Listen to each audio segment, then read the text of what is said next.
ജീവിതത്തിൽ ഒരുപാട് സൗഭാഗ്യങ്ങളുണ്ട്, പണമുണ്ട്, സൗകര്യങ്ങളുണ്ട്, എല്ലാവിധ സൗകര്യങ്ങളുള്ള ജീവിതം നയിച്ചുകൊണ്ടിരിക്കുന്നുണ്ട്. എന്നാലും ചിലവർക്ക്, ചിലപ്പോൾ നിങ്ങൾ തന്നെ ആയിരിക്കാം, നിങ്ങൾക്ക് സന്തോഷമുണ്ടാവില്ല അല്ലെങ്കിൽ സംതൃപ്തി ഇല്ലാത്ത ഒരവസ്ഥയുണ്ടോ? എന്നാൽ നിങ്ങൾ കേൾക്കേണ്ട ഒരു കഥയുണ്ട്. നീരജ് സക്സേന എന്ന് പറഞ്ഞിട്ടുള്ള ഒരു ശാസ്ത്രജ്ഞൻ, കൽക്കട്ടക്കാരനാണ്, ഒരുപാട് അറിവുള്ള ആളാണ്, PhD ഡോക്ടറേറ്റ് ഉള്ള ആളാണ്, ഒരു യൂണിവേഴ്സിറ്റിയുടെ വൈസ് ചാൻസലറാണ്. അദ്ദേഹം ഇന്ത്യയിൽ അറിയപ്പെടുന്ന കോൻ ബനേഗ ക്രോർപതി എന്നുള്ള അമിതാഭ് ബച്ചൻ്റെ റിയാലിറ്റി ഷോയിൽ അദ്ദേഹം കാണിച്ചൊരു ധൈര്യമുണ്ട്. കഥ നീട്ടി പറയുന്നില്ല.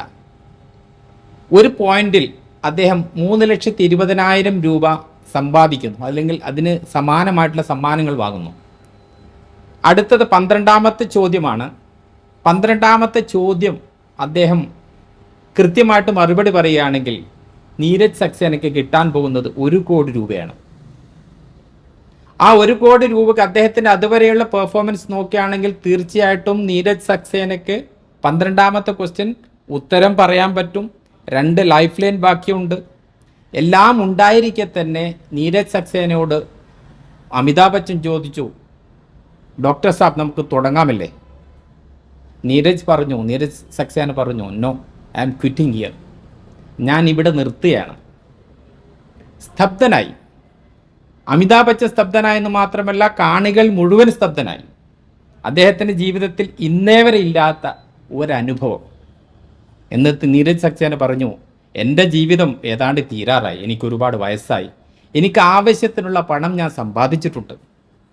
ചെറുപ്പക്കാർ പലരുമുണ്ട്, അവർക്ക് ഒരുപാട് സ്വപ്നങ്ങളുണ്ടാവും, അവർക്ക് വേണ്ടി ഞാൻ അവസരം വിട്ടുകൊടുക്കുകയാണ് എന്ന് പറഞ്ഞു.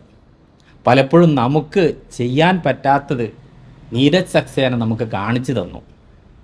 നമുക്ക് കിട്ടിയത് മതി എന്ന് തീരുമാനിക്കാൻ, സംതൃപ്തനാവാൻ, കിട്ടിയതിൽ സംതൃപ്താവാൻ ഒരാൾ ധൈര്യം കാണിച്ചാൽ അദ്ദേഹത്തിലൂടെയാണ് ദൈവം ഇവിടെ പലതും കാണിച്ചു തരുന്നത്. അതിന് നമുക്ക് ധൈര്യമുണ്ടാവില്ല. ഒരു നീരജ് സക്സേനയാവാനുള്ള ശ്രമം നമുക്ക് ജീവിതത്തിൽ നടത്താൻ പറ്റണം എന്നുള്ളതാണ് പരമാർത്ഥം.